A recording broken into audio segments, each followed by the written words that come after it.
தாவேக்கால இருக்க 10 எம்எல்ஏ வந்து ராஜினாமா வந்து பண்ண போகிறாங்க. அந்த 10 எம்எல்ஏவும் வந்து டிஎம்கே கிட்ட வந்து போக போகிறாங்க. ஸோ இதுக்கான ஒரு விஷயம் தான் வந்து இப்போ போயிட்டு இருக்குது. ஸோ இந்த ஒரு செய்தி வந்து செம்மையாக வந்து இன்டர்நெட்டில் ட்ரெண்ட் ஆகிட்டு இருக்குது. அந்த 10 எம்எல்ஏ யார், ஸோ ஏன் ராஜினாமா பண்ணுறாங்க, டீட்டெயிலாக பேசலாம். அதாவது வந்து இப்போ வந்து தமிழக வெற்றி கழகத்தோட ஆட்சி வந்து ரொம்ப கரெக்டாக வந்து போயிட்டு இருக்குது. இது வரைக்குமே அரசியல் ரீதியாக எந்த ஒரு விதமான தவறும் வந்து தமிழக வெற்றி கழகம் செய்யலை. என்னதான் வந்து தமிழக வெற்றி கழக நிர்வாகிகள் எம்எல்ஏ மீது வந்து குற்றச்சாட்டு வைத்திருந்தாலுமே முன்னால் அதை இதுக்கு முன்பு வந்து செய்த குற்றச்சாட்டாக தான் வந்து இருக்குது. ஸோ வந்து இதுக்கு முன்பு வந்து எம்எல்ஏ சரத் மீது வந்து ஒரு குற்றச்சாட்டு இருந்தது, அவர் போதைப் பொருள் பயன்படுத்தினான்னு. இதுக்கான அஃபிஷியலான ஆதாரம் எதுவுமே வெளியாகலை. அப்படியே வெளியானாலும் வந்து இதுக்கு முன்னாடி தானே அப்படி இருந்திருப்பார், இப்போலாம் இல்லைல்ல அப்படின்னு சொல்லி இது வந்து எதுவுமே பெருசாக இம்பாக்ட் இல்லாமல் நல்லா நார்மலாக தான் போயிட்டு இருக்கு. இப்போ டிஎம்கே என்ன பண்ணிட்டு இருக்காங்க அப்படின்னு பார்த்தீங்கன்னா 10 எம்எல்ஏக்களை விலைக்கு வாங்க போகிறாங்க தமிழக வெற்றி கழகத்திலேருந்து. பேச்சுவார்த்தை கிட்டத்தட்ட வந்து முடிஞ்சிருச்சு அப்படின்னு சொல்லப்படுகிறது. அந்த 10 எம்எல்ஏக்களும் வந்து ரொம்ப ரொம்ப ரொம்ப முக்கியமான எம்எல்ஏக்கள், தமிழக வெற்றி கழகத்து எம்எல்ஏக்கள், முக்கியமாக அதிகமான வாக்கு சதவீதத்தில் வெற்றி பெற்ற எம்எல்ஏக்கள் அப்படின்னு சொல்லப்படுகிறது.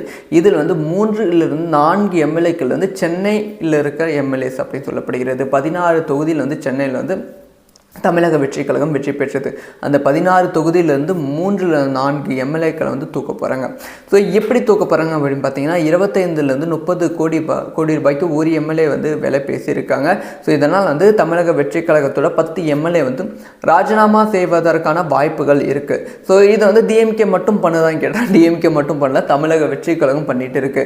ஸோ அதிமுக திமுக இந்த 2 கட்சியிலும் இருந்து 10 எம்எல்ஏக்களை வந்து தூக்குவதற்கான பிளான் வந்து தமிழக வெற்றி கழகம் வந்து இருக்குது. ஸோ அவங்களும் வந்து தன்னோட அரசியல் வந்து பண்ணிட்டு இருக்காங்க. ஸோ 2 கட்சியும் வந்து மாற்றி வந்து எம்எல்ஏக்கள் வந்து தூக்க போகுது. ஸோ இது வந்து யாருக்கு பலம் யாருக்கு பலவீனம் அப்படின்னு பார்த்தீங்கன்னா கண்டிப்பாக வந்து அது தமிழக வெற்றி கழகத்துக்கு தான் மிகப்பெரிய பலமாக வந்து அமையும். ஏன் தமிழக வெற்றி கழகத்துக்கு மிகப்பெரிய பலமாக அமையும் அப்படின்னு பார்த்தீங்கன்னா வந்து ஸோ தொடர்ந்து டிஎம்கே வந்து தமிழக வெற்றி கழகத்தோட எம்எல்ஏக்களை தன் பக்கம் இழுக்கும் போது வந்து தமிழக மக்கள் எப்படி இப்போதைக்கு அவங்களோட மைண்ட் செட் வந்து எப்படி இருக்குது அப்படின்னு பார்த்தீங்கன்னா வந்து இப்போ டிஎம்கே எது பண்ணாலுமே வந்து தப்பு அப்படிங்கிற ஒரு மைண்ட் செட்டில் தான் தமிழக மக்கள் வந்து இருக்காங்க. ஸோ இப்போ வந்து 10 எம்எல்ஏக்கள் வந்து தூக்கிட்டாங்கன்னா இனிமேல் வந்து டிஎம்கே மீது தமிழக மக்கள் வந்து சம கோபம் ஆவாங்க. அது மட்டும் இல்லாமல் இப்போ விஜய் வந்து ஒரு 10 எம்எல்ஏக்கள் டிஎம்கே சைட்லேருந்து அதிமுக சைட்லேருந்து தூக்கும்போது விஜய் மீது வந்து யாருமே கோவப்பட மாட்டாங்க. விஜயோட அரசியல் தந்திரம் எப்படி பார்த்தியா, விஜய் எப்படி பண்ணார் பார்த்தியா அப்படி சொல்லி விஜய்க்கு வந்து இனிமேல் ஃபயர் விட்டு கொண்டாடுவாங்க. ஸோ அந்த மாதிரி ஒரு சுச்சுவேஷன் தான் இருக்குது. ஸோ அந்த சுச்சுவேஷன் வந்து விஜய்க்கு சாதகமாக எல்லாமே இப்போ விஜய்க்கு சாதகமாக தான் இருக்குது.